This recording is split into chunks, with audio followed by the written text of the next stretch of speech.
Let's face a harsh reality most ignore. Being friendless isn't usually an accident. Often, it results from specific psychological patterns, habits of thinking, acting, and viewing life that make genuine bonding nearly impossible. This isn't about shyness or introversion. It runs deeper. Here is what psychology reveals about those who walk alone, even when they crave company. First, you overprocess interactions. Friendless people usually think excessively, specifically about others. They replay dialogues mentally, dissecting every word and stressing over their tone. This stems from hypervigilance, a trait where your brain incessantly tracks how observers view you. It sounds intelligent, but it is social poison. Because while analyzing, you cannot relax. Others sense that rigidity. It feels like distance. Even while attempting to connect, you don't intend to be cold. You're just trapped in observation mode. Truly, your mind is busier studying people than bonding with them. Second, you have zero tolerance for pretense. You identify artificial behavior immediately. Forced laughter, desperation, drama, and once detected, you cannot ignore it.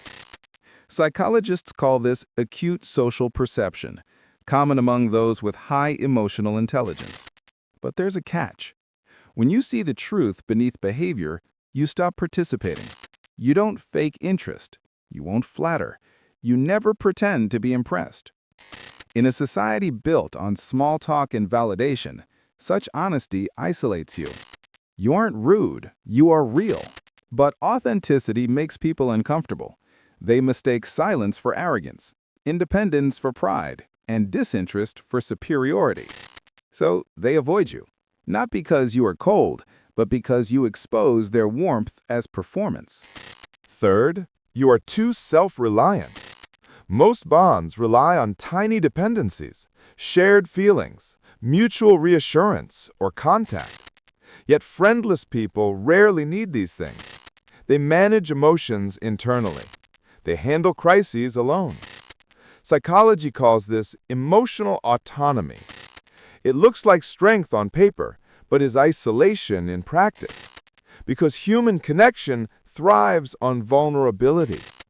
When you never ask for help, never open up, never show emotional need, people feel useless near you. Over time, they stop trying. You don't push people away directly. You just give them no space to matter. You aren't unlikable. You are just too complete for most to enter. Fourth, you reject herd mentality. Those struggling to keep friends often possess one risky attribute: intense individualism. They ignore trends.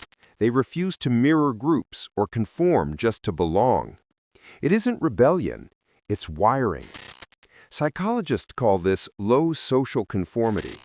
It makes you stand out, but it also makes you an outsider. You reason independently, speak plainly, and challenge norms others accept. That earns silent respect, but not intimacy. Humans connect over similarities, not differences. When the group laughs, you analyze the humor. When they agree, you ask why. When they follow, you leave. That gap keeps you honest, but it keeps you solitary too. Fifth, you struggle with emotional reciprocity. Here is a truth few will admit. Some fail at friendship because they cannot reciprocate. They grasp logic, not tenderness. They understand support, but not sharing. Psychologically, this links to alexithymia, difficulty identifying feelings. You care, but you don't show it in ways others recognize. So, while people admire your mind, they feel emotionally disconnected. You believe reliability is enough, but humans need to feel seen, not just helped. And when they don't, they quietly drift away. It isn't that you lack feelings, it is that you process privately. By the time you are ready to express, the moment's gone. Most loners didn't lose friends instantly. They lost them slowly through habits, not replying fast enough, showing less feeling, not pretending when everyone else did. They grew too self-aware, too detached, too precise for a world running on emotional noise. But here is the part people miss. Lacking friends doesn't make you broken. It just means your mind values truth more than belonging. You cannot fake connection. You cannot dilute yourself to fit. And that is why you stand alone. Not because nobody understands you, but because few can match you. You don't need to change your personality, but you need to understand it. Because once you know how traits shape connections, you stop asking, "Why am I friendless?" and start realizing, not everyone is built for me.